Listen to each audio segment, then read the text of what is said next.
Kia ora, ko Maureen Lander ahau, no hokianga o ku tūpuna, ko te ramaroa te maunga, ko whananaki te awa me te whenua, ko te heketu te iwi, ko Pāte Araha te marae.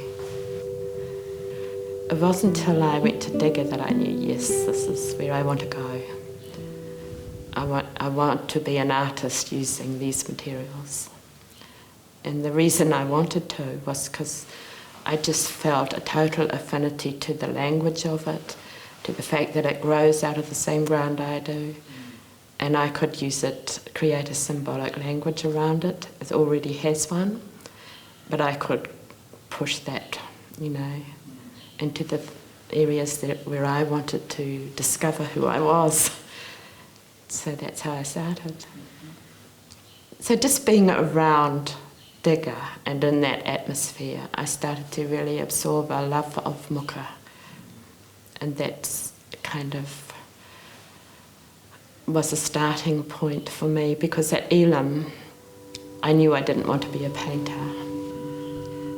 And it's not just Māori influence, there's a lot of Western art influence because I did art history.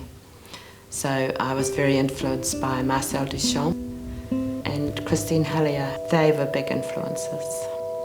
Like, I don't like working on the walls.